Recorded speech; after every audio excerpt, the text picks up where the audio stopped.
Holalkere taluk photographer ಅಸೋಸಿಯೇಷನ್ನಿಂದ ಛಾಯಾ ಸಂಭ್ರಮ 26ರ ಕಾರ್ಯಕ್ರಮ ಹೊಳಲ್ಕೆರೆ ಪಟ್ಟಣದ ಸಂವಿಧಾನ ಸೌಧದಲ್ಲಿ ಮಂಗಳವಾರ ಅದ್ದೂರಿಯಾಗಿ ಆಯೋಜನೆ.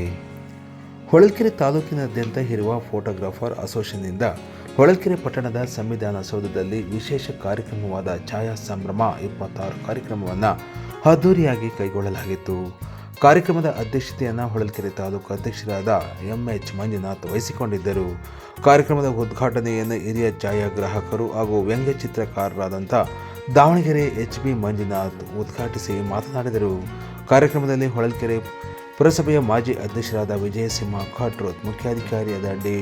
ಉಮೇಶ್, ಹೊಳಲ್ಕೆರೆ ತಹಶೀಲ್ದಾರರಾದ ವಿಜಯಕುಮಾರ್ ಸೇರಿದಂತೆ ಹಲವಾರು ಮುಖಂಡರು ಪಾಲ್ಗೊಂಡಿದ್ದರು.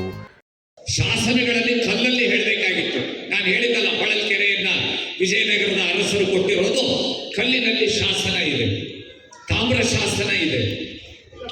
ಆದರೆ ಅವು ಪ್ರಾಮಾಣಿಕ ಹೌದೋ ಅಲ್ಲೋ ಅನ್ನೋದು ನಮ್ಗೆ ಅನುಮಾನ ಬರುತ್ತೆ. ಆದರೆ ಇಡೀ ಪ್ರಪಂಚದಲ್ಲಿ ನಡೆದ ಘಟನೆಗಳು, ವರ್ತಮಾನದ ಘಟನೆಗಳು ಭೂತಕಾಲದಲ್ಲಿ ಸೇರೋದಕ್ಕಿಂತ ಮುಂಚಿತವಾಗಿ ಭವಿಷ್ಯ ಕಾಲಕ್ಕೆ ಶಾಶ್ವತವಾದ, ಪ್ರಾಮಾಣಿಕವಾದ, ಸತ್ಯವಾದ, ಚಿತ್ರ ಸಹಿತವಾದ ದಾಖಲೆಯನ್ನು ಮಾಡಿಕೊಟ್ಟಿದ್ದು ಯಾವುದಾದ್ರೂ ಇದ್ರೆ ಅದು ಓನ್ಲಿ ಫೋಟೋಗ್ರಫಿ, ಛಾಯಾಗ್ರಹಣೆ. ಅಲ್ಲಿಗೆ ಮುಗಿಯೋದಿಲ್ಲ ಫೋಟೋಗ್ರಫಿ. ಈ ಪ್ರಪಂಚದ ಅನೇಕ ವೈಜ್ಞಾನಿಕ ಆವಿಷ್ಕಾರಗಳಿಗೆ ಫೋಟೋಗ್ರಫಿನೇ ಕಾರಣ ಆಗಿದೆ. ಎಕ್ಸ್ರೇ ಬರೋದಕ್ಕೆ ಫೋಟೋಗ್ರಫಿ, ವೈದ್ಯಕೀಯ ಕ್ಷೇತ್ರದಲ್ಲಿ ಅದೇ ಫೋಟೋಗ್ರಫಿ ಕಾರಣ. ಪ್ರಿಂಟಿಂಗ್ ಟೆಕ್ನಾಲಜಿ ಅಡ್ವಾನ್ಸ್ ಆಗೋದಕ್ಕೆ ಫೋಟೋಗ್ರಫಿ ಕಾರಣ. ಯಾವ ಕ್ಷೇತ್ರದಲ್ಲಿ ಇಲ್ಲ, ಟೆಲಿವಿಷನ್ ಬರೋದಕ್ಕೆ ಫೋಟೋಗ್ರಫಿ ಕಾರಣ. ಇವತ್ತಿಗೂ ಫೋಟೋಗ್ರಫಿಯ ಮೂಲ ಆಧಾರದ ಮೇಲೆ ಇವೆಲ್ಲವೂ ಹುಟ್ಕೊಂಡಿವೆ. ಯಾವ ಕ್ಷೇತ್ರದಲ್ಲಿ ಇದೇ ಇಲ್ಲ ಅಂತಲ್ಲ.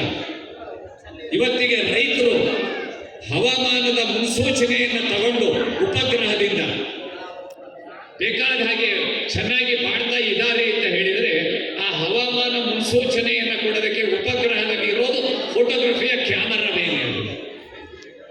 ಸಮುದ್ರದ ಆಳದಲ್ಲಿರುವ ಸಬ್ಮೇರಿನ್ ಅಂತವರು ಗುಪ್ತಚಾರವನ್ನು ನಡೆಸ್ತಾರೆ, ಅದರಲ್ಲಿರೋದು ಸಬ್ಮೇರಿನ್ ಕ್ಯಾಮರಾನೇ. ಇವತ್ತಿಗೆ ಎಲ್ಲದೂ ಆನ್ಲೈನ್ ನಲ್ಲಿ ನಡೀತಾ ಇರುವಾಗ CCTVಗಳಲ್ಲಿ ಎಲ್ಲದೂ ಗೊತ್ತಾಗ್ತಾ ಇದೆ ನಮಗೆ ಅಂತ ಹೇಳಿದ್ರೆ ಅದಕ್ಕೆ ಬಂದಿರೋದು ಕ್ಯಾಮರಾನೇ. ಎಲ್ಲ ಫೋಟೋಗ್ರಫಿಯಿಂದ ಬಂದ ಕ್ಯಾಮರಾನೇ. ಚಲನಚಿತ್ರ ಕ್ಷೇತ್ರ, ಟೆಲಿವಿಷನ್ ಕ್ಷೇತ್ರ ಬಂದಿದ್ದು ಫೋಟೋಗ್ರಫಿ ಕ್ಯಾಮರಾಗಳಿಂದನೇ. ಮೂಲ ಅದಕ್ಕೆಲ್ಲ ಫೋಟೋಗ್ರಫಿ. ಇಷ್ಟೆಲ್ಲ ಮುಗಿಸ್ತೇವೆ, ಇಷ್ಟೆಲ್ಲ ಆವಿಷ್ಕಾರಗಳಾಗಿದ್ರು ಫೋಟೋಗ್ರಫಿ ಅನ್ನೋದನ್ನ ಬಹಳಷ್ಟು ಸರ್ಕಾರಗಳು, ವ್ಯವಸ್ಥೆಗಳು ಏನೋ ಸ್ಟುಡಿಯೋ ಇಟ್ಕೊಂಡು ಬಂದವರೊಂದು ಫೋಟೋ ತೆಗೆದುಕೊಡ್ತಾನೆ ಅಂತ ಅನ್ಕೊಂಡಿದ್ದಾರೆ ವಿನಃ ಪುರಾತನ ಕಾಲದಿಂದನೂ ದಾಖಲೆಗಳನ್ನು ಮಾಡ್ತಾ ಇದ್ದಾರೆ, ನೈಜ ದಾಖಲೆಗಳನ್ನು ಮಾಡ್ತಾ ಇದ್ದಾರೆ ಅಷ್ಟೇ.